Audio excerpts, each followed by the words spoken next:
কোরআন নির্দিষ্ট করে বলেছে যে পর্বতের কাজ হচ্ছে পৃথিবীকে ঝাঁকুনি থেকে রক্ষা করা, যা আমরা জানলাম সম্প্রতি। আবার সমুদ্র বিজ্ঞানের ক্ষেত্রেও দেখা যায়, কোরআন বলেছে সূরা ফুরকান অধ্যায় নম্বর 25 আয়াত নম্বর 53 উল্লেখ আছে যে আল্লাহ সুবহানাহু ওয়া তাআলা দুই সমুদ্রকে মিলিতভাবে প্রবাহিত করেছেন, একটা মিঠা পানি এবং সুপেয়, অন্যটা লবণাক্ত এবং খর। যদিও তারা পাশাপাশি, তবুও রয়েছে অন্তরায়, অনতিক্রম্য ব্যবধান।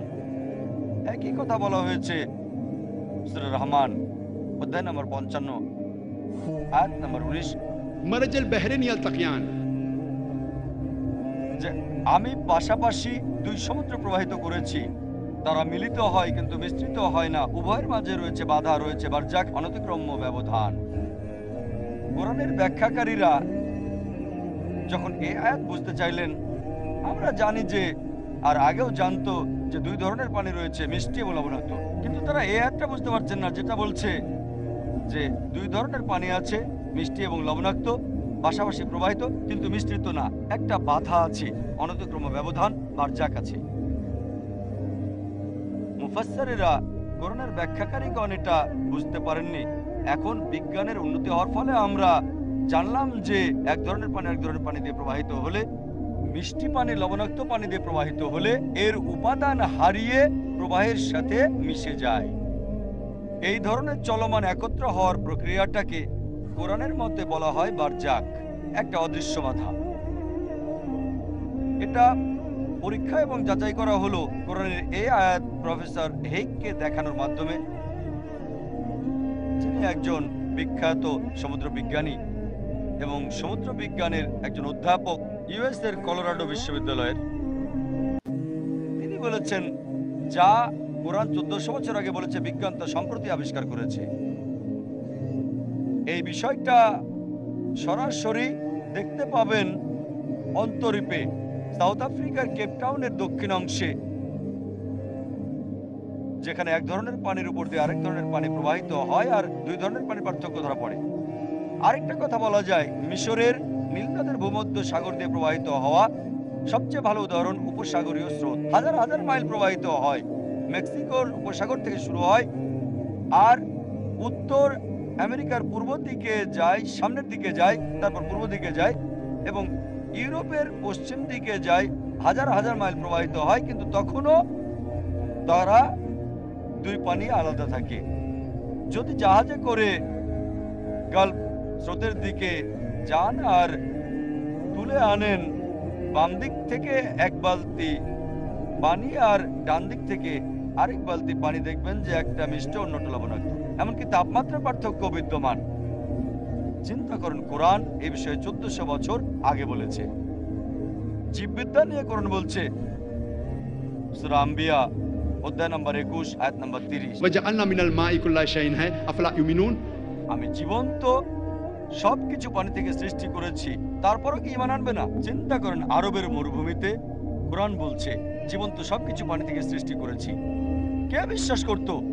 এখন বিজ্ঞানের উন্নতিতে জানতে পেরেছি যে প্রত্যেক প্রাণীর কোষ রয়েছে আর কোষ বেঁচে থাকে সাইটোপ্লাজমের কারণে, যার 80 ভাগই হচ্ছে পানি। এখন বিজ্ঞান আমাদের বলছে যে প্রত্যেক প্রাণীর দেহে 50 থেকে 90 ভাগ পানি আছে। কোরআন বলছে সূরা নূর অধ্যায় নম্বর 24 আয়াত নম্বর 45, আমি প্রত্যেক প্রাণীকে পানি থেকে সৃষ্টি করেছি। কোরআন বলছে সূরা ফুরকান অধ্যায় নম্বর 25 আয়াত নম্বর 54, মানুষকে আমি পানি থেকে সৃষ্টি করেছি। উদ্ভিদবিদ্যার ক্ষেত্রে আগে আমরা জানতাম না যে গাছেরও স্ত্রী পুরুষ ভাগ রয়েছে। সম্প্রতি আমরা জানলাম, সম্প্রতি মানে 100 বছর আগে, 200 বছর আগে, 300 বছর আগে। কোরআন বলছে সূরা তাহা অধ্যায় নম্বর 20 আয়াত নম্বর 53, আল্লাহ সুবহানাহু ওয়া তাআলা আকাশ থেকে বৃষ্টি ঝরান এবং তা থেকে উদ্ভিদের জোড়া উৎপন্ন করে থাকেন, একে অন্য থেকে ভিন্ন। এখানে যে শব্দটা একে অন্য থেকে ভিন্ন মানে হচ্ছে স্ত্রী এবং পুরুষ। কোরআনের এই আয়াত আরবি শব্দটা হচ্ছে আজওয়াজ, মানে স্বামী স্ত্রী, লিঙ্গ মানে স্ত্রী এবং পুরুষ। তাই কোরআন বলছে যে উদ্ভিদের মাঝেও লিঙ্গ বিদ্যমান, নারী পুরুষ। আর বিজ্ঞান আমাদের বলছে যে উদ্ভিদেও নারী পুরুষ বিদ্যমান। এমনকি সমলিঙ্গের উদ্ভিদের ক্ষেত্রেও আলাদা পুরুষ এবং মেয়েলি বৈশিষ্ট্য বিদ্যমান। কোরআন বলছে সূরা রদ অধ্যায় নম্বর 13 আয়াত নম্বর 3, আমি ফল ফলাদি সৃষ্টি করেছি জোড়ায় জোড়ায়। দুটো করে ফল ফলাদিও জোড়ায় জোড়ায় সৃষ্টি করা হয়েছে। আর এখন আমরা জানি ফলদায়ক গাছের শেষ পর্যায়ে হচ্ছে ফল, আর এই পর্যায়ের আগে থাকে ফুল, যার মধ্যে পুংকেশর ডিম্বাণু তৈরি করে স্ত্রী এবং পুরুষ। পরাগ মিশে উর্বর করে, তারপর আমরা ফল পাই পুরুষ এবং স্ত্রী বৈশিষ্ট্যে। এমনকি পার্থেনোকার্পিক ফল, সেগুলো যেমন কলা, ডুমুর, এক ধরনের আনারস, কমলা, তাদেরও আলাদা বৈশিষ্ট্য রয়েছে। এগুলো অনুর্বর ফল। অনুর্বর ফুল থেকে যে ফল হয় তাতেও আলাদা বৈশিষ্ট্য পুরুষ এবং নারী। কোরআন আরো বলছে সূরা ইয়াসিন অধ্যায় নম্বর 36 আয়াত নম্বর 36, আল্লাহ সুবহানাহু ওয়া তাআলা প্রত্যেক প্রাণী এবং মানুষকে সৃষ্টি করেছেন জোড়ায় জোড়ায়। এবং এসব জিনিস যেগুলো তোমরা জানো এবং জানো না, আল্লাহ বলেছেন সবকিছু জোড়ায় জোড়ায় সৃষ্টি করা হয়েছে, মানুষ ছাড়াও প্রাণী, উদ্ভিদ এবং যেগুলো আমরা জানি না। আমরা জানি যে বিদ্যুতের মতো বস্তুরও পজিটিভ নেগেটিভ আছে, ইলেকট্রন, প্রোটন এবং অন্যান্য জিনিস যেগুলো আমরা জানি না। আল্লাহ বলেছেন সবকিছুকে জোড়া জোড়া সৃষ্টি করেছেন, যেগুলো জানি এবং যেগুলো জানি না। প্রাণীবিদ্যার ক্ষেত্রে কোরআন বলছে সূরা আনাম অধ্যায় নম্বর 6 আয়াত নম্বর 38, আমি পৃথিবীতে প্রত্যেক প্রাণী এবং জীবের সৃষ্টি করেছি এবং প্রত্যেক সৃষ্টি যার পাখা আছে বাতাসে ভেসে বেড়ায়, মানুষের মতো দলগতভাবে বসবাস করে। আর এখন আমরা জানলাম যে প্রাণী এবং পাখি মানুষ জাতির মতো সমাজবদ্ধ হয়ে বসবাস করে। কোরআন বলছে সূরা নাহল অধ্যায় নম্বর 16 আয়াত 68 এবং 69, আল্লাহ সুবহানাহু ওয়া তাআলা মৌমাছিকে শিখিয়েছেন তাদের গৃহ নির্মাণ করতে পাহাড়ে, গাছে এবং মানুষের আবাসস্থলে, এবং ফল থেকে কিছু আহার করতে এবং প্রতিপালকের সহজ পথ অনুসরণ করতে তাদের। এই তো সম্প্রতি কয়েক দশক আগে একজন বিজ্ঞানী নাম ফন ফ্রেশ মৌমাছির আচরণ এবং গতিবিধি বর্ণনা করার জন্য নোবেল প্রাইজ পেয়েছেন। আর কোরআন এই বলে বোঝাতে চেয়েছে যে মৌমাছিকে শেখানো হয়েছে ঘর বানাতে, পাহাড়ে, গাছে এবং মানুষের বাসস্থানে, এবং ফল ফলাতে আহার করতে আর সহজ সরল পথ অনুসরণ করতে।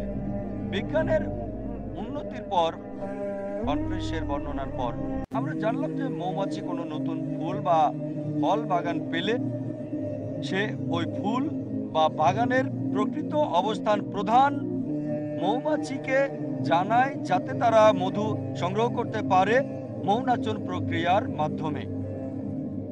সুতরাং আমরা সম্প্রতি জানলাম কোরআন বলছে মৌমাছিকে শিক্ষা দেওয়া হচ্ছে সরল পথ অনুসরণ করতে। বিজ্ঞানের ভাষায় এটাকে বলা হচ্ছে মৌনাচন। আমরা আগে মনে করতাম শ্রমিক মৌমাছি হচ্ছে পুরুষ মৌমাছি, কিন্তু এখন জানলাম যে তারা পুরুষ না, স্ত্রী মৌমাছি, শ্রমিক মৌমাছি। আর এই জেন্ডার কোরআনে উল্লেখ আছে সূরা নাহল অধ্যায় 16 আয়াত 68-69, যে ফাসলুকি এবং কুলি মানে স্ত্রী মৌমাছি।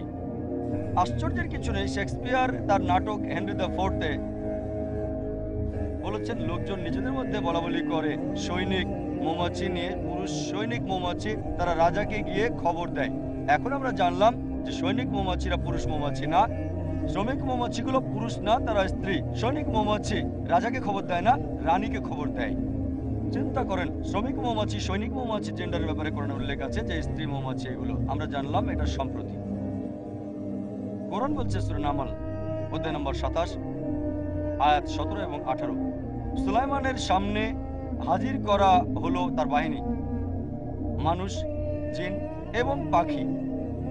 যখন তারা পিঁপড়া অধ্যুষিত এলাকায় পৌঁছল, এক পিঁপড়া বলল যে, হে পিঁপড়া বাহিনী, তোমরা ঘরে অবস্থান করো যাতে সুলাইমান এবং তার বাহিনী অজ্ঞাতসারে তোমাদের পিষ্ট করে না ফেলে। যারা মনে করে যে কোরআন কোন ধরনের গল্পের বই, পিঁপড়ারা নিজে নিজে কথা বলছে, অনেক আকর্ষণীয় বিষয় এটা। কোরআন কোন ধরনের গল্পের বই যে পিঁপড়ারা নিজেরা নিজেদের মধ্যে কথা বলছে? বিজ্ঞানের অগ্রগতির ফলে আমরা জানলাম প্রাণী বা কীটপতঙ্গের মধ্যে মানুষের কাছাকাছি সেটা হচ্ছে পিঁপড়া। পিঁপড়ারা মৃতকে কবর দেয় মানুষ যেভাবে কবর দেয়। তাদের একটা সুন্দর শ্রম বিভাজন আছে, যেখানে আছে সুপারভাইজার, ম্যানেজার, শ্রমিক প্রধান, শ্রমিক ইত্যাদি। তাদের যোগাযোগের একটা অভিনব পন্থা আছে।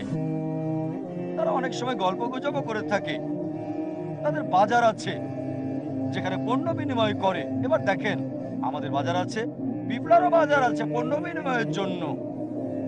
আর বর্ষার সময়ে জমা করে রাখা শস্যের মধ্যে যদি পানি আসে বা ভিজে যায়, সেই শস্যকে তারা সূর্যের তাপে শুকায়, কারণ তারা জানে ভিজে থাকলে শস্য পচে যেতে পারে। যদি শস্যের চারা গজায়, চারাটা কেটে দেয়, কারণ তারা জানে চারা থাকলে শস্য পচে যাবে। চিন্তা করেন, কোরআন পিঁপড়ার জীবন নিয়ে বলেছে 1400 বছর আগে, যা আমরা জানলাম সম্প্রতি। কোরআন বলছে সূরা আনকাবুত অধ্যায় নম্বর 29 আয়াত নম্বর 41, আল্লাহ সুবহানাহু ওয়া তাআলাকে ছাড়া যারা অন্য ইলাহ গ্রহণ করেছে তারা নিজেদের জন্য ঘর তৈরি করেছে, তাদের মাকড়সার মতো ঘর। আর অবশ্যই মাকড়সার ঘর অতি দুর্বল। এছাড়াও কোরআন বলছে যে যদি কোনো মানুষ আল্লাহকে ছাড়া অন্য কাউকে ইলাহ বলে গ্রহণ করে, তার নিজেদের ঘর তৈরি করছে মাকড়সার মতো করে। জালের কথা বলা হচ্ছে, আর মাকড়সার জাল খুবই দুর্বল, এটা আমরা জানি, জাল খুবই দুর্বল হয়। এছাড়া আমরা এখন জানি যে অনেক সময় স্ত্রী মাকড়সা পুরুষ মাকড়সাকে হত্যা করছে। মাকড়সাদের স্বামী স্ত্রীর মধ্যে সম্পর্ক অনেক খারাপ। তাই যে ব্যক্তি আল্লাহকে ছাড়া অন্য কোনো ইলাহকে গ্রহণ করেছে, তার ঘরের দুর্বল কাঠামোর কথা বলার পাশাপাশি ঘরের সম্পর্কের কথাও বলছে। শরীরবিদ্যার ক্ষেত্রে কোরআন নাজিল হওয়ার 600 বছর পরে ইবনে নাফিস রক্তের সঞ্চালন ব্যাখ্যা করেন। আর কোরআন নাজিলের 1000 বছর পর ইবনে নাফিসের 400 বছর পর উইলিয়াম হার্ভে এটাকে জনপ্রিয় করে তোলেন। তাই আমাদের পাঠ্য বইয়ে জেনেছি রক্তের সঞ্চালন প্রথম ব্যাখ্যা করেন উইলিয়াম হার্ভে। আসলে এটা ইবনে নাফিস করেছেন 400 বছর আগে। এটা মিটের কারণে হয়েছে। এখন আমরা জানি যে খাবার গ্রহণ করি এটা পেটে যায়, তারপর অন্ত্রে যায়।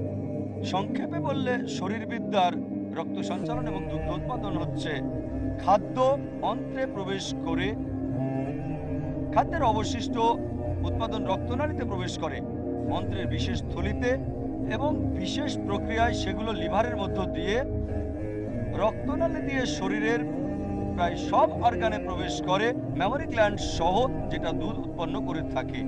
তাই আমরা রক্ত সঞ্চালন এবং দুধ উৎপাদনের ব্যাপারে যা এখন জানলাম সংক্ষেপে কোরআন তা বলেছে 1400 বছর আগে। সূরা নাহাল অধ্যায় নম্বর 16 আয়াত নম্বর 66 বলা হয়েছে, গবাদি পশুতে তোমাদের জন্য রয়েছে শিক্ষা, তাদের শরীরে যা আছে তা তোমাদের পান করাই, যা উৎপন্ন হয় রক্ত এবং অন্ত্রের উপাদান থেকে। দুধ তোমাদের জন্য সুস্বাদু। একই কথা বলা হয়েছে সূরা মুমিনুন অধ্যায় নম্বর 23 আয়াত নম্বর 21, যে অবশ্যই গবাদি পশুতে তোমাদের জন্য শিক্ষা রয়েছে, তোমাদের জন্য দুধ পানের ব্যবস্থা করেছি, যা সুস্বাদু এবং গবাদি পশুর দেহ থেকে তা আসে, এবং এতে অনেক উপকার রয়েছে এবং তাদের মাংস তোমরা খাও। তাই কোরআন রক্ত সঞ্চালন এবং দুধ উৎপাদনের ব্যাপারে বলেছে সংক্ষেপে 1400 বছর আগে। মেডিসিনের ক্ষেত্রে আমরা আগে জানতাম না যে মধু মৌমাছিদের পেট থেকে আসে। কোরআন বলছে সূরা নাহাল অধ্যায় নম্বর 16 আয়াত নম্বর 69, মৌমাছিদের পেট থেকে তোমাদের জন্য বিভিন্ন বর্ণের পানীয় ব্যবস্থা করেছি, যাতে মানুষের জন্য রয়েছে আরোগ্য। আমরা প্রায় 300 বছর আগে জানলাম যে মধু আসে মৌমাছিদের পেট থেকে। আর এখন আমরা জানি যে মধুতে ভিটামিন কে এবং ফ্রুক্টোজ আছে। সম্প্রতি জানলাম যে মধুতে রোগ প্রতিরোধক উপাদান আছে। আর দ্বিতীয় বিশ্বযুদ্ধে রাশিয়ান সৈন্যরা ক্ষতস্থানে মধু ব্যবহার করত, এটা কালচে হওয়া প্রতিরোধ করে বলে। আর ক্ষতস্থানে ক্ষতিগ্রস্ত টিস্যুকে মধু লাগানোর ফলে আবার নতুন করে সতেজ করা যেত। মধুর ঘনত্বের কারণে জীবাণু এবং ব্যাকটেরিয়া ক্ষতস্থানে হতে পারে না। কারো যদি বিশেষ কোনো ফসলের জমি থেকে অ্যালার্জি রোগ হয় আর সেই ফসলের মধু সংগ্রহ করে রোগীকে দিলে সে তখন আরোগ্য লাভ করতে শুরু করে। চিন্তা করে বিজ্ঞান যা সম্প্রতি আবিষ্কার করলো, কোরআন তা বলেছে 1400 বছর আগে যে মধুতে মানুষের রোগ মুক্তি আছে। ভ্রূণবিদ্যার বিষয়ে একদল ছাত্র যারা কোরআনের সকল তথ্য সংগ্রহ করে এবং হাদিসের যেগুলো বলছে ভ্রূণবিদ্যা সম্পর্কে সেগুলো নিয়ে, যেমন সূরা নাহাল অধ্যায় 16 আয়াত 43 এবং সূরা আম্বিয়া অধ্যায় 21 আয়াত 7 বলা হয়েছে, فاسألوا أهل الذكر إن كنتم لا تعلمون। যদি তোমরা না জানো, যদি সন্দেহ থাকে, যে জানে তাকে জিজ্ঞেস করো। তাই আরবের এই ছাত্ররা কোরআনের আয়াত এবং হাদিসগুলো ভ্রূণবিদ্যা নিয়ে যেগুলো বলছে সেগুলোকে ইংরেজিতে অনুবাদ করে প্রফেসর কিতমুরের কাছে নিয়ে যান। প্রায় 30 বছর আগের কথা, 70 দশকের পরে। তখন প্রফেসর কিতমুর সেই সময়ের ভ্রূণবিদ্যা বিষয়ের সেরাদের একজন ছিলেন, আর তিনি ছিলেন কানাডা টরন্টো বিশ্ববিদ্যালয়ের অ্যানাটমি বিষয়ের প্রধান। হাদিস এবং কোরআনের এই আয়াতগুলো পড়ার পর তিনি বললেন যে অধিকাংশ আয়াতই যেগুলো ভ্রূণবিদ্যা নিয়ে বলছে সেগুলোর ভ্রূণবিজ্ঞানের আধুনিক আবিষ্কারের সাথে মিল রয়েছে। তবে দুটো আয়াত আছে যেগুলোর ব্যাপারে আমি বলতে পারি না যে সঠিক, আবার ভুলও বলতে পারছি না, কারণ এগুলোর বিষয়ে আমি জানি না। আর প্রথম দুটো আয়াত হচ্ছে কোরআন নাজিল হওয়ার সময়ের সূরা ইকরা বা সূরা আলাক অধ্যায় নম্বর 96 আয়াত 1 ও 2 বলা হয়েছে, اقرأ باسم ربك الذي خلق خلق الإنسان من علق। পড়ো, আবৃত্তি করো, ঘোষণা করো তোমার প্রভুর নামে যিনি সৃষ্টি করেছেন মানুষকে ঝুলে থাকা বস্তু থেকে, চোখের মতো বস্তু থেকে। তাই প্রফেসর কিতমুর বললেন, আমি জানি না মানুষের এই ভ্রূণের বিষয়ে। ভ্রূণবিদ্যা মানে মানব বিকাশ সংক্রান্ত বিদ্যা, মায়ের পেটে মানুষের প্রাথমিক অবস্থা, যেটার বিষয়ে কেউ জানতো না। তিনি বললেন, আমি জানি না ভ্রূণের প্রাথমিক পর্যায়ে মানুষের প্রাথমিক অবস্থাটা সেটা চোখের মতো দেখায় কি না। তাই তিনি গবেষণাগারে শক্তিশালী অনুবীক্ষণ যন্ত্রের সাহায্যে পর্যবেক্ষণ করলেন এবং চোখের ছবির সাথে সেটা মিলিয়ে দেখেন, আর তিনি মিল দেখে আশ্চর্য হয়ে গেলেন। পরবর্তীতে যখন তাকে ভ্রূণবিদ্যা বিষয়ে কোরআন এবং হাদিস থেকে 80টা প্রশ্ন করা হলো, তিনি বললেন, যদি এই প্রশ্নগুলো 30 বছর আগে জিজ্ঞেস করতে আমাকে, মানে 60 বছর আগের কথা বলছে, আমি অর্ধেকেরও বেশি উত্তর দিতে পারতাম না। কারণ ভ্রূণবিদ্যা মেডিসিনের নতুন শাখা সম্প্রতি উন্নত হয়েছে, আর অতিরিক্ত যে তথ্য তিনি পেয়েছেন তার বই দ্য ডেভেলপিং হিউম্যানের নতুন সংস্করণে, দ্য ডেভেলপিং হিউম্যান বইটি পৃথিবীর অধিকাংশ ছাত্রদের মেডিকেল কলেজে MBBS প্রথম বর্ষে পড়ানো হয়। আর আমিও যখন মেডিকেল কলেজে প্রথম বর্ষে ছিলাম তখন আমরা শুধু পাশ করার জন্য ইন্দারবীর সিং এর লেখা বইটা পড়তাম। ভ্রূণবিদ্যায় বেশি নাম্বার পাওয়ার জন্য আমাদের পড়তে হতো প্রফেসর কিতমুরের দ্য ডেভেলপিং হিউম্যান। তাই প্রফেসর কিতমুর কোরআন এবং হাদিসের পাওয়া তথ্য তার বই ডেভেলপিং হিউম্যানের 3য় সংস্করণে অন্তর্ভুক্ত করেন, যেটা একক লেখকের লেখা সেরা মেডিকেল বই হিসেবে পুরস্কার পেয়েছে। পরবর্তীতে এই বইটি পৃথিবীর বিভিন্ন ভাষায় অনুবাদ করা হয়। আর প্রফেসর কিতমুর বললেন যে এই তথ্যগুলো কোরআনে কোনো মানুষের দেয়া নয়, কোরআনের রচনাকারী সর্বশক্তিমান আল্লাহ। আর তিনি বলেছেন যে তার কোনো সন্দেহ নেই মানতে যে নবী মুহাম্মদ সাল্লাল্লাহু আলাইহি ওয়াসাল্লাম ঈশ্বরের বার্তাবাহক।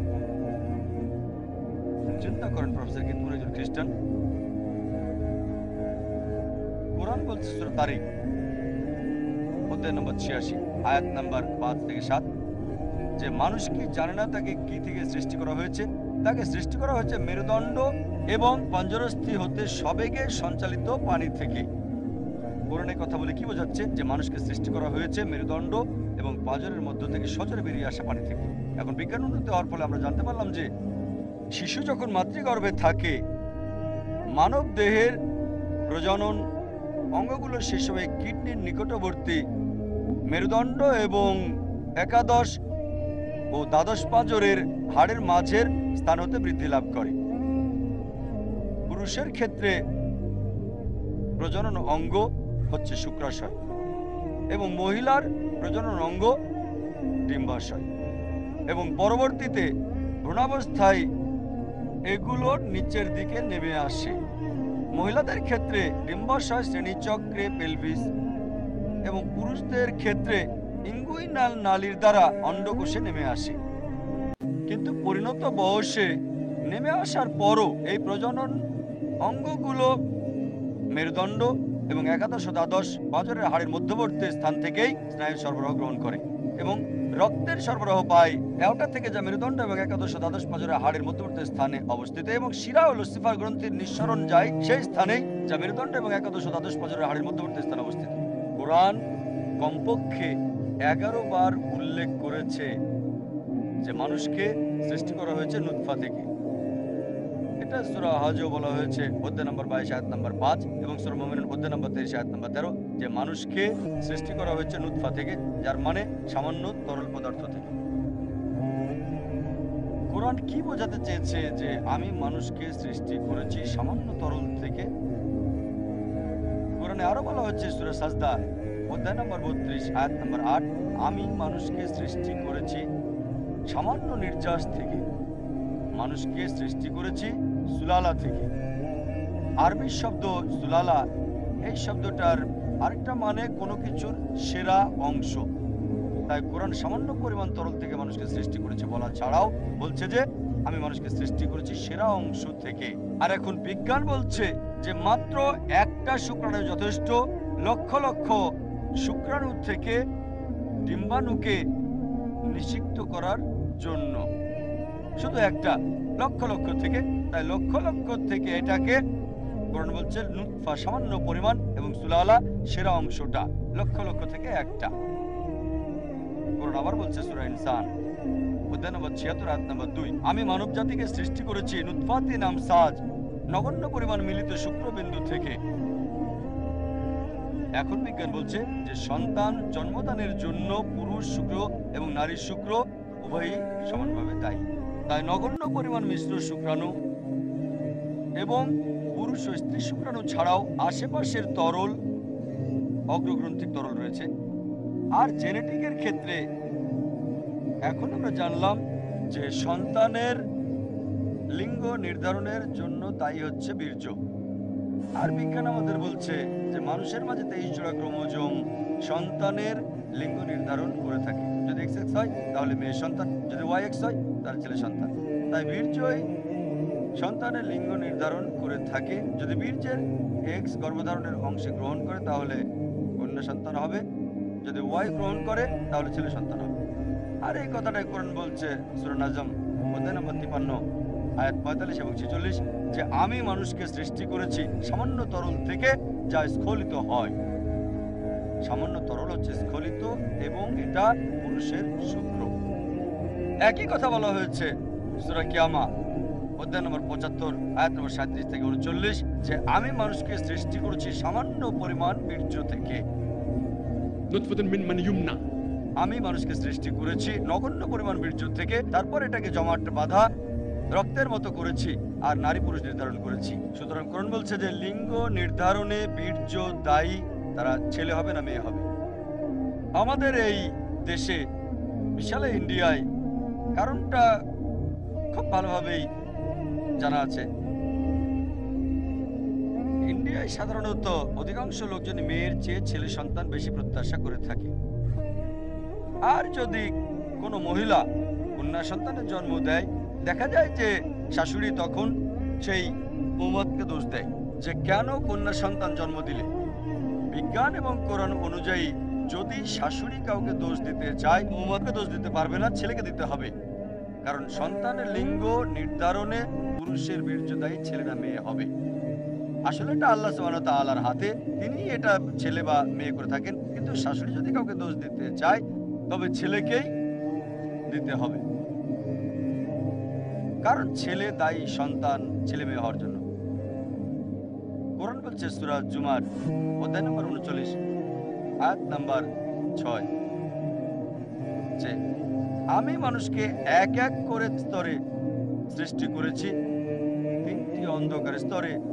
প্রফেসর কিথ মুর এ ব্যাপারে বলেছেন যে কোরআনের এই আয়াত যেটা অন্ধকারের 3টি পর্যায়ের কথা বলছে, সেটা এন্টেরিয়ার অ্যাবডোমিনাল ওয়াল, ইউটেরিন ওয়াল এবং অ্যামনিওক্লোরিনিক মেমব্রেন, যে মানুষকে 3টি অন্ধকার স্তরে সৃষ্টি করা হয়েছে। কোরআন ভ্রূণের বিভিন্ন স্তরের কথা বিস্তারিত বলছে। কোরআন বলছে সূরা মুমিনুন অধ্যায় নম্বর 23 আয়াত 12 থেকে 14 যে আমি মানুষকে সৃষ্টি করেছি মাটির নির্যাস থেকে, তারপর এটাকে রূপান্তর করি লুৎফায়, সামান্য তরল পদার্থে, তারপর এই লুৎফাকে আলাকে রূপান্তর করি চোখের মতো কোনো বস্তু, তারপর আলাকাকে রূপান্তর করি মুদগায়, একটা চর্বিত দলার মতো, তারপর মুদগাকে অস্থি পাঞ্জরে করি, তারপর অস্থিকে চামড়া দ্বারা ঢেকে দিই মানে গোস্ত, তারপর করে তুলি ভিন্ন সৃষ্টিরূপে। মহান আল্লাহ কতই না উত্তম স্রষ্টা। কোরআনের এই 3 আয়াত মাতৃগর্ভে ভ্রূণের প্রাথমিক অবস্থার বিভিন্ন স্তরের কথা একেবারে বিস্তারিতভাবে বর্ণনা করেছে। প্রথমে বলছে আমি নুতফা থেকে সৃষ্টি করেছি, যে আলোচনা করলাম, সামান্য পরিমাণ তরল, তারপর নুতফাকে আলাকায় রূপান্তর, তার মানে চোখের মতো বস্তু, যাকে বললাম আমি। আর আরবি শব্দ আলাকা এর 3টি অর্থ আছে। একটা হচ্ছে চোখের মতো বস্তু, আরেকটা অর্থ হচ্ছে ঝুলে থাকা, আর তৃতীয় অর্থ হচ্ছে জমাট বাঁধা রক্ত। চোখের মতো দেখা যাওয়া ছাড়াও এই ভ্রূণ প্রাথমিক পর্যায়ে চোখের মতো আচরণ করে, রক্তচোষকের মতো আচরণ করে থাকে, গর্ভপাত্রের মাধ্যমে মায়ের কাছ থেকে পুষ্টি পেয়ে থাকে, রক্তচোষকের ন্যায় কাজ করে থাকে। শুধু দেখতে চোখের মতো না, চোখের মতো কাজও করে। দ্বিতীয় অর্থ কোনো কিছু ঝুলে থাকা। আমরা জানি যে ভ্রূণ ইউটেরিন ওয়ালে ঝুলে থাকে, 9 মাস যাবৎ ভ্রূণ মাতৃগর্ভে ইউটেরিন ওয়ালে ঝুলে থাকে। আর তৃতীয় অর্থ হচ্ছে আলাকা, জমাট বাঁধা রক্ত। এখন বিজ্ঞান আমাদের বলে যে প্রাথমিক পর্যায়ে রক্ত সঞ্চালন করে না, নালীতে রক্ত জমা হয়, সেটাকে জমাট বাঁধা রক্তের মতো দেখায়। তাই আলাকার এই 3টি অর্থই আলহামদুলিল্লাহ বিজ্ঞান এখন বলছে যে ভ্রূণবিদ্যার সর্বশেষ আবিষ্কারের সাথে সম্পূর্ণ মিল আছে। এটা আরো বলা হয়েছে একে স্থাপন করেছি কারারে মাকিনে, নিরাপদ স্থানে। আর এখন আমরা জানলাম যে ভ্রূণকে সংরক্ষণ করা হয় বাহির থেকে মেরুদণ্ডের সাহায্যে, মানে পেছনের হাড় দ্বারা এবং বাইরের পেশি দ্বারা, আর ভেতরের দিক থেকে সংরক্ষণ করে এন্টেরিয়ার অ্যাবডোমিনাল ওয়াল, অ্যামনিওক্লোরিনিক মেমব্রেন এবং অ্যামনিওটিক তরল দ্বারা।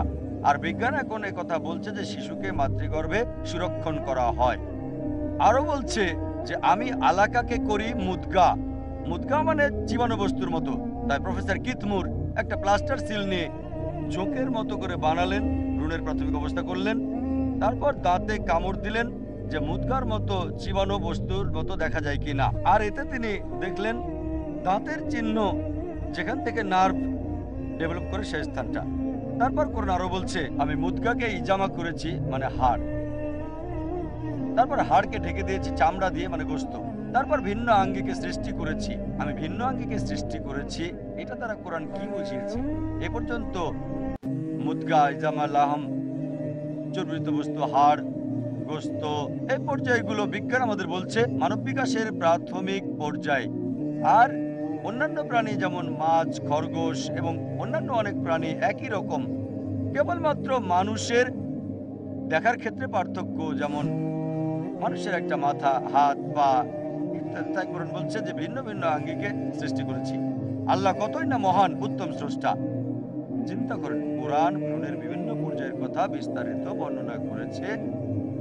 আর প্রফেসর কিথমুর বলেছেন যে কোরআনের এই আকৃতির দেওয়া বর্ণনা, আলাকা চোখের মতো বস্তু, মুদগা জীবাণু বস্তু, ইজমা হাড়, লাহম গোস্ত, আধুনিক ভ্রূণবিদ্যার দেওয়া বর্ণনার চেয়ে অনেক বেশি ভালো।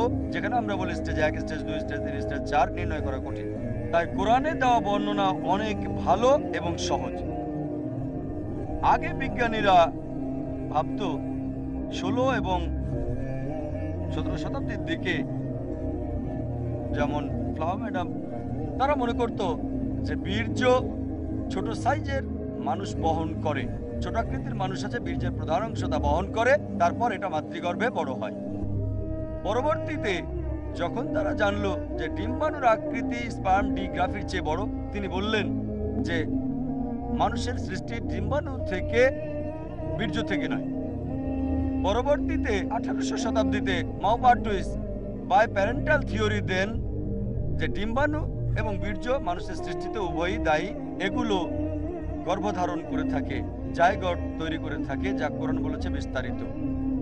এরপর কোরআন বলছে সূরা হজ অধ্যায় নম্বর 22 আয়াত নম্বর 5, আমি মানুষকে সৃষ্টি করেছি সামান্য মাটি থেকে, তারপর আলাকা, তারপর মুদগায়, তারপর পূর্ণাঙ্গ করি বা অপূর্ণাঙ্গ রাখি। কোরআনের এই আয়াত নিয়ে যাওয়া হয়েছিল ডাক্তার মার্শাল জনসনের কাছে, যিনি অ্যানাটমি বিভাগের প্রধান, Daniel institute, sir Thomas Jefferson university, USA, Philadelphia. এখন বিজ্ঞানের কল্যাণে জানতে পারলাম যে যদি এই পর্যায়ে ভ্রূণ কেটে ফেলা হয় এবং অর্গানগুলোকে পর্যবেক্ষণ করা হয়, আমরা দেখি কিছু অর্গান সংগঠিত আর কিছু অসংগঠিত। তাই প্রফেসর মার্শাল জনসন বলেন, যদি আমরা ভ্রূণের এই সম্পূর্ণ সৃষ্টি ধরি সেটা ভুল হবে, কারণ কিছু অর্গান সংগঠিত না। যদি এটাকে অসম্পূর্ণ সৃষ্টি বলি সেটাও ভুল হবে, কারণ কিছু অর্গান সংগঠিত। তাই কোরআনে দেওয়া বর্ণনার চেয়ে ভালো বর্ণনা নাই। কোরআন বলছে কিছু সম্পূর্ণ, কিছু অসম্পূর্ণ আরবিতে, আর এটাকে গোছালো এবং অগোছালো বলা যেতে পারে।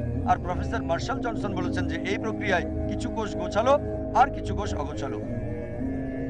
এছাড়া কোরআনে বলা হয়েছে সূরা সাজদা অধ্যায় নম্বর 32 আয়াত নম্বর 9 যে আমি দিয়েছি মানুষকে কর্ণ এবং শ্রবণ শক্তি। আরো বলা হয়েছে সূরা ইনসান অধ্যায় নম্বর 76 আয়াত নম্বর 2, আমি মানুষকে দিয়েছি শ্রবণ শক্তি, দৃষ্টি এবং অন্তর। তাই কোরআন প্রথমে শ্রবণের কথা বলছে, তারপর দৃষ্টির কথা। আর বিজ্ঞান আমাদের বলে যে মানুষের প্রথম যে বিষয় উন্নতি করে তা হলো শ্রবণ শক্তি। 22 দিনের মধ্যে কর্ণের সৃষ্টি হয় আর গর্ভধারণের 5 মাসের মধ্যে এটা পূর্ণ হয়ে যায়। তারপর চোখের সৃষ্টি, আর সেটা গর্ভধারণের 7 মাসের মধ্যে হয়। তাই কোরআন বিজ্ঞানের সাথে সম্পূর্ণ মিল। প্রথমে আসে শ্রবণ শক্তি, পরে আসে দৃষ্টি শক্তি। একটা পরীক্ষা চালানো হয়েছিল। একজন মহিলা যে ছিল একজন টাইপিস্ট, আর সে একটা শিশু জন্ম দিল।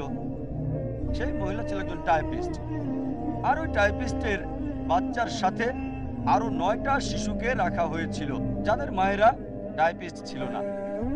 আর যখন টাইপরাইটিং শব্দ করা হলো, সব শিশু কেঁদে উঠলো টাইপিস্ট মহিলার বাচ্চাটি বাদে, কারণ টাইপিস্ট মহিলার বাচ্চাটা মায়ের পেট থেকে টাইপের শব্দ শুনে অভ্যস্ত ছিল। যেহেতু অভ্যস্ত ছিল সে কাঁদেনি। আর অনেক হাদিসই বলছে যে গর্ভবতীদের কোরআন পড়া উচিত। এখন বিজ্ঞান নিশ্চিত করছে যে মা গর্ভবতী হলে গর্ভবতী নারী যা দেখে, যা শোনে, যা করে, তার একটা প্রভাব সন্তানের উপর পড়ে। আমার আলোচনা শেষ করার আগে শুধু দুটো জিনিস বলবো। কোরআন বলছে সূরা কিয়ামা অধ্যায় নম্বর 75 আয়াত 3 এবং 4, যেখানে অবিশ্বাসীরা বলছে যে আমাদের মৃত্যুর পর, যখন মৃত্যুর পর মানুষকে কবর দেওয়া হয়, হাড়গুলো বিচ্ছিন্ন হয়ে যায়, কিভাবে আল্লাহ সুবহানাহু ওয়া তাআলা সর্বশক্তিমান ঈশ্বর বিচারের দিনে আমাদেরকে একত্রিত করবেন? তাই আল্লাহ সুবহানাহু ওয়া তাআলা উত্তর দিয়েছেন, তাদের বলো, আল্লাহ কেবল হাড়গুলোকে একত্রিত করবেন না, তিনি পুনরায় সাজাবেন যথাযথভাবে তোমাদের আঙ্গুলের ছাপকেও। কোরআন কি বোঝাতে চেয়েছে? এই বলে যে সর্বশক্তিমান ঈশ্বর বিচারের দিনে শুধু হাড়গুলোকে পুনর্গঠন করবেন না, তিনি যথাযথভাবে আঙ্গুলের ছাপকেও পুনর্গঠন করবেন। 1880 সালে স্যার ফ্রান্সিস গোল্ড আঙ্গুলের ছাপ পদ্ধতি আবিষ্কার করেন আর বলেন দ্বিতীয় কোনো ছাপ নেই, লক্ষ লক্ষ মানুষ হলেও আলাদা করা যাবে। এখন মানুষ আঙ্গুলের ছাপ পদ্ধতি ব্যবহার করছে, বিশেষ করে পুলিশ, FBI, CIA, CID অপরাধীকে শনাক্ত করার জন্য। এই আঙ্গুলের ছাপ পদ্ধতি আমরা জানলাম 1880 সালে। সর্বশক্তিমান আল্লাহ কোরআনে বলেছেন 1400 বছর আগে। তিনি কেবল হাড়গুলোকেই পুনর্গঠন করবেন না, তিনি আঙ্গুলের ছাপগুলোকেও যথাযথভাবে পুনর্গঠন করবেন। আমার আলোচনা শেষ করব প্রফেসর তাগাদা তেজাসানের উদাহরণ দিয়ে। প্রফেসর তাগাদা তেজাসান হলেন অ্যানাটমি বিভাগের প্রধান, সাংহাই ইউনিভার্সিটি, থাইল্যান্ড। আর ব্যথা অনুভবের উপর তিনি দীর্ঘ সময় গবেষণা চালিয়েছেন। আমরা ডাক্তাররা বা আগে সবাই জানতাম যে ব্যথা অনুভব হয় ব্রেনের কারণে। সম্প্রতি আমরা জানলাম যে ব্রেন ছাড়াও চামড়ায় কিছু রিসেপ্টর আছে যেগুলোকে পেইন রিসেপ্টর বলা হয়, এবং এগুলোর কারণেও ব্যথা অনুভূত হয়। পেইন রিসেপ্টর না থাকলে মানুষের ব্যথা অনুভূত হতো না। এই কারণেই যখন পুড়ে যাওয়া কোনো রোগী ডাক্তারের কাছে আসে, ডাক্তার একটা পিন নিয়ে পোড়া অংশে খোঁচা দেয় যদি রোগী ব্যথা অনুভব করে ডাক্তার খুশি হন, কারণ উপরে পড়েছে আর পেন রিসেপ্টরের কোনো ক্ষতি হয়। যদি রোগী ব্যথা অনুভব না করে ডাক্তারের মন খারাপ হয়ে যায়, কারণ ব্যথা অনুভবকারী কোষ নষ্ট হয়ে গেছে, মানে বেশি পুড়ে গেছে। কোরআন বলছে সূরা নিসা অধ্যায় নম্বর 4 আয়াত নম্বর 56, যারা আমার নিদর্শন প্রত্যাখ্যান করে তাদেরকে দোজখের আগুনে নিক্ষেপ করব। যখন তাদের চামড়া পুড়ে যাবে তাতে আমি নতুন চামড়া দিব যাতে তারা ব্যথা অনুভব করে। কোরআন কি বোঝাতে চেয়েছে? এই বলে যে যারা আমার নিদর্শন অস্বীকার করবে তাদের দোজখের আগুনে নিক্ষেপ করব। তাদের চামড়া পুড়ে গেলে নতুন চামড়া লাগিয়ে দেব যাতে তারা ব্যথা অনুভব করে। তার মানে চামড়ায় কিছু রয়েছে যার কারণে ব্যথা অনুভূত হয়। আর এখন বিজ্ঞান এবং মেডিকেল ডাক্তার আবিষ্কার করেছে যে চামড়াতে পেন রিসেপ্টর আছে যার কারণে আমরা ব্যথা অনুভব করে থাকি। যখন প্রফেসর তাগাদা তেজেশনকে এই আয়াতের অনুবাদ দেওয়া হলো, তিনি বললেন অসম্ভব, 1400 বছর আগের লেখা একটা বই কিভাবে পেন রিসেপ্টরের কথা বলতে পারে তিনি বিশ্বাস করতে পারছিলেন না। পরবর্তীতে অনুবাদ পরীক্ষা করে এবং অন্য বিজ্ঞানীদের সাথে কথা বলে কোরআনের প্রতি এতই মুগ্ধ হয়েছিলেন যে রিয়াদে অনুষ্ঠিত 8ম মেডিকেল কনফারেন্স হয়, সেই কনফারেন্সে ঘোষণা করলেন লা ইলাহা ইল্লাল্লাহ মুহাম্মাদুর রাসূলুল্লাহ, আল্লাহ ছাড়া কোনো উপাস্য নেই এবং নবী মুহাম্মদ সাল্লাল্লাহু আলাইহি সাল্লাম আল্লাহর রাসূল। ওয়া আখিরু দাওয়ানা আলহামদুলিল্লাহি রাব্বিল আলামিন।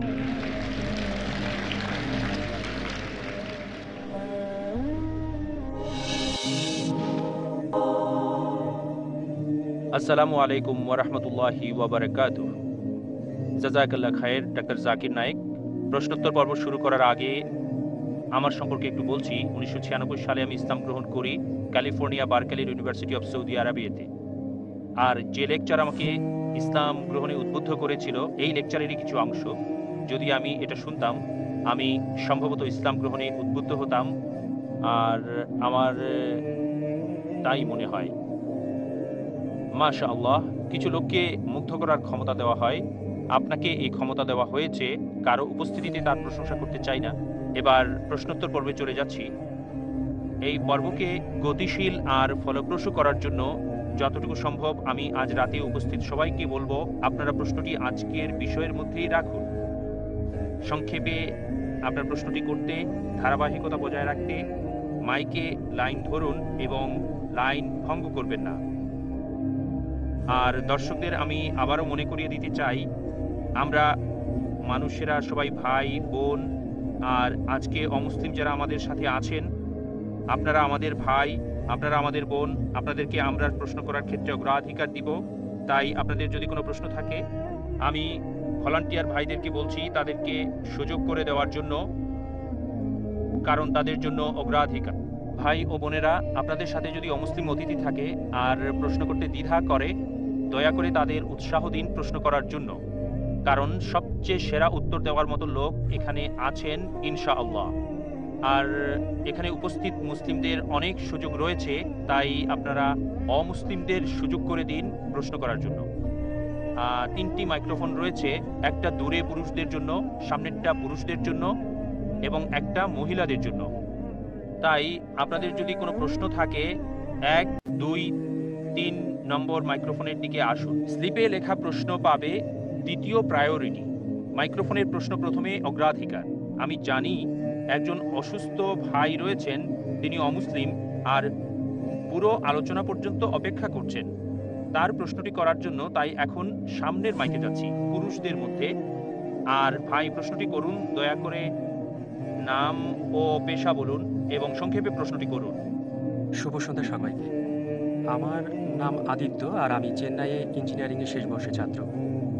আর যদিও বা আমি হিন্দু, ইসলাম সম্পর্কে প্রশ্ন করছি আর জিজ্ঞাসা করছি কারণ জাকির নায়েক হচ্ছেন সবচেয়ে উপযুক্ত। যেমন আপনি লেকচারে অনেকবার বলেছেন যে পবিত্র কোরআন লেখা হয়েছে 1400 বছর আগে আর মনে করা হয় সবচেয়ে সেরা এবং আল্লাহর দেয়া সর্বশেষ ওহী। তাই আমার দুটি প্রশ্ন। আল্লাহ সব কিছু জানেন, কেন তিনি সেরা গ্রন্থটি প্রথমেই দেননি প্রথম নবীকে, আর ঈশ্বর এত সময় নিলেন তার জ্ঞানের সেরাটা দিতে? আমার দ্বিতীয় প্রশ্ন এটার সাথে সম্পর্কিত, যদিও পবিত্র কোরআন লেখা হয়েছে 1400 বছর আগে আর মানুষ পৃথিবীতে বসবাস করছে হাজার হাজার বছর আগে, তাই কেন অতি দয়ালু আল্লাহ তাদের সেরা জ্ঞানটা দেন না যা আমাদের দিয়েছেন 1400 বছর আগে? ধন্যবাদ সবাইকে। ভাই আপনি প্রশ্ন করলেন খুবই প্রাসঙ্গিক প্রশ্ন, দুটো প্রশ্ন, একটা হচ্ছে আরেকটার উত্তর। আপনি বললেন যে কেন আল্লাহ সুবহানাহু ওয়া তাআলা এই চূড়ান্ত বার্তা দিলেন 1400 বছর আগে, প্রথম মানুষ থেকে কেন দেননি? আর দ্বিতীয় অংশ একই প্রশ্নের উত্তর, যে 1400 বছর আগে যে লোকজন ছিল তাদের ব্যাপারে কি হবে? তারা কোরআন থেকে বঞ্চিত। আল্লাহ যদি অতি দয়ালু, অতি মহান, অতি ক্ষমাশীল হন, তাহলে 1400 বছর আগের লোকজন কি বঞ্চিত হয়নি? খুবই ভালো প্রশ্ন করেছেন। আপনার প্রশ্নের উত্তরে বলছি, আমার ছেলে আমাকে বলল, আব্বা, বাবা, তুমি চাও আমি ডাক্তার হই, তাহলে কেন নার্সারিতে প্রথম শ্রেণীতে, দ্বিতীয় শ্রেণী, তারপরে স্কুল কলেজে ভর্তি করালে? আমাকে বলো তো, সরাসরি মেডিকেল কলেজে ভর্তি করালে না কেন? যদি আমার ছেলেকে ডাক্তার বানাতে চাই, আমি সরাসরি তাকে মেডিকেল কলেজে ভর্তি করাতে হবে না, প্রথমে তার জন্য ক্ষেত্র তৈরি করতে হবে।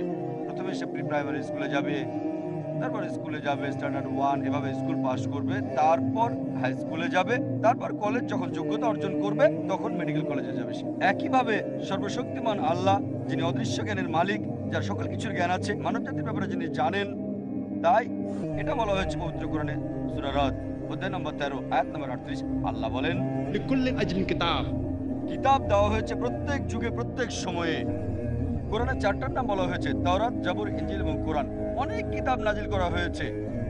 প্রথম কিতাব নাজিল করেছেন কারণ সর্বশক্তিমান আল্লাহ জানতেন যে মানব জাতির আরো উন্নতি করতে হবে। যদি সেই সময় কোরআন নাজিল করতেন, সেই প্রথম সময়ে আমাদের আদি পিতা আদম আলাইহিস সালামের সময়, তিনি জানেন যে মানুষ এটা বহন করতে পারবে না।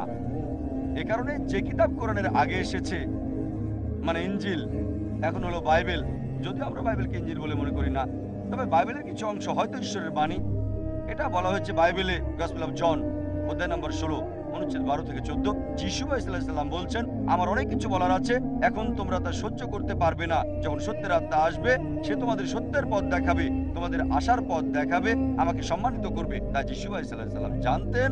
তারপরও তিনি বলেছেন, তোমরা তা সহ্য করতে পারবে না, এজন্যই সর্বশেষ এবং চূড়ান্ত নবী আসবে, সে তোমাদের আশার পথ দেখাবে। এভাবে সর্বশক্তিমান আল্লাহ ভালোভাবেই জানতেন কোন সময়টা সর্বশেষ ও চূড়ান্ত বার্তা কোরআন নাজিলের উপযুক্ত সময়, আর সেটা ছিল 1400 বছর আগে। এবার আপনার দ্বিতীয় প্রশ্নে আসি, কোরআনের আগের লোকজনের কি হবে? তাদের ব্যাপারে বলি, আমার ছেলে যদি ক্লাস 1-এ পড়ে, তাকে মেডিকেল কলেজের প্রশ্নপত্র দেওয়া হবে না, ক্লাস 1-এর প্রশ্নই তাকে দেওয়া হবে। যদি হাই স্কুলে যায়, হাই স্কুলের প্রশ্নই তাকে দেওয়া হবে, তারপর জুনিয়র কলেজ। ঠিক একইভাবে সর্বশক্তিমান আল্লাহর মূল বার্তা সব গ্রন্থেই, সব কিতাবে, প্রথম থেকে শেষ কিতাব কোরআন পর্যন্ত একই, অর্থাৎ এক আল্লাহকে বিশ্বাস করতে হবে, একমাত্র তারই ইবাদত করতে হবে। তাই সব নবীগণ, প্রথম নবী আদম আলাইহিস সালাম থেকে শুরু করে তারপর নূহ, ইব্রাহিম, মুসা, ঈসা, মুহাম্মদ সাল্লাল্লাহু আলাইহি সাল্লাম, সবার মূল কথা একই, আল্লাহ সুবহানাহু ওয়া তাআলার একত্ববাদ, তাওহীদ সম্পর্কে। আর এই আল্লাহর একত্ববাদ, তাওহীদ নিয়ে ইনশাআল্লাহ আমি বিস্তারিত আলোচনা করব এই কনফারেন্সের শেষ দিনে, শেষ রবিবারে 20 জানুয়ারি ইনশাআল্লাহ। আশা করি উত্তরটা পেয়েছেন। ধন্যবাদ। বোনদের মাঝে যদি কোনো মুসলিমের প্রশ্ন থাকে করতে পারেন। আসসালামু আলাইকুম। প্রশ্নটি করেছেন অমুসলিম বোন ভান্দানা। তিনি জানতে চেয়েছেন, আমি এই ধরনের নতুন অল্প জ্ঞান আছে, তাই একটা মূল প্রশ্ন করলাম। যদি 6000 আয়াতের মধ্যে 1000 আয়াত বিজ্ঞান নিয়ে বলে থাকে, তাহলে কোরআন থেকে আসলে আমরা কি পেয়েছি? বোন খুব সুন্দর প্রশ্ন করলেন যে কোরআনে 6000-এর বেশি আয়াত আছে আর 1000-এর বেশি আয়াত বিজ্ঞান নিয়ে বলছে, তাহলে কোরআন থেকে কি পেয়েছি? বোন, আমি লেকচারে বলেছি এর উত্তরটা, যে আমাদের আসল পাওয়া হচ্ছে তাওহীদ, এক ঈশ্বরে বিশ্বাস করা, কেবল তার ইবাদত করা, অন্য কারো নয়। আর আমি বলেছি যে এই কোরআন বিজ্ঞানের বই না, SCIENCE, এটা হচ্ছে নিদর্শনের বই, SIGNS এটা আয়াতের বই। কোরআন হচ্ছে সেই বই যা আপনাকে দেখিয়ে দিবে কিভাবে জীবনযাপন করবেন। যখন শ্রী শ্রী রবিশঙ্করের সাথে বিতর্ক করেছিলাম, বলেছি যে আর্ট অফ লিভিং এর সেরা বই হচ্ছে এটা। আর্ট অফ লিভিং এর উপর যদি কোনো সেরা বই থাকে, সেটা হচ্ছে কোরআন। আর্ট অফ লিভিং এর উপর সবচেয়ে সেরা বই, আর এর সদস্য সংখ্যা 1.3 বিলিয়নেরও বেশি মানুষ। এই বই জীবন চালানোর পথ বলে দেয়। অনেক সময় দেখা যায় যে কোরআনের একটা আয়াতের অনেক অর্থ হতে পারে, কারণ কোরআন হচ্ছে আল্লাহ সুবহানাহু ওয়া তাআলার বাণী। একইভাবে এই 1000 আয়াত যেগুলো বিজ্ঞান নিয়ে বলছে, এর মানে এই না যে শুধু বিজ্ঞানের কথাই বলছে, অন্যান্য বিষয়ের উপরও এটা কথা বলেছে। এটাই কোরআনের সৌন্দর্য। যখন কোনো সাধারণ মানুষ পড়ে সে বুঝতে পারে, আবার যখন বিজ্ঞানের জ্ঞান সম্পন্ন কেউ পড়ে সে ভিন্ন আঙ্গিকে দেখে, দুজনের কাছে বোধগম্য। এটা কোরআনের সৌন্দর্য। এর মানে এই না যে কোরআন বিজ্ঞানের বই। হ্যাঁ, তবে একটা এত কোরআনে নেই যা প্রতিষ্ঠিত বিজ্ঞানের বিরোধিতা করে, কারণ এটা আল্লাহ সুবহানাহু ওয়া তাআলার সর্বশক্তিমান স্রষ্টার বই। তাই এটা পথনির্দেশের বই, কিভাবে জীবন চালাতে হবে। এটা মানুষকে এক আল্লাহতে বিশ্বাস করতে শেখায়, কিভাবে ইবাদত করতে হবে, কিভাবে জীবন চালাবেন, খুঁটিনাটি সব বন্টন করবেন কিভাবে, আর কোন কোন নিষিদ্ধ জিনিস থেকে বিরত থাকতে হবে, এগুলো সব বলে দিয়েছে কোরআন। আশা করি উত্তরটা পেয়েছে। বোনদের মাঝে আর কোনো মুসলিমের প্রশ্ন থাকলে করতে পারেন। আপনার উপস্থাপনা চমৎকার। দয়া করে কি তাদের হাত ওঠাতে বলবেন যারা এই তথ্যগুলোর অধিকাংশ আগে থেকে জানতো যা আপনি বলেছেন? তা এই জন্য বলছি যে কেন সাধারণ শিক্ষার সাথে কোরআনকে অন্তর্ভুক্ত করা হচ্ছে না।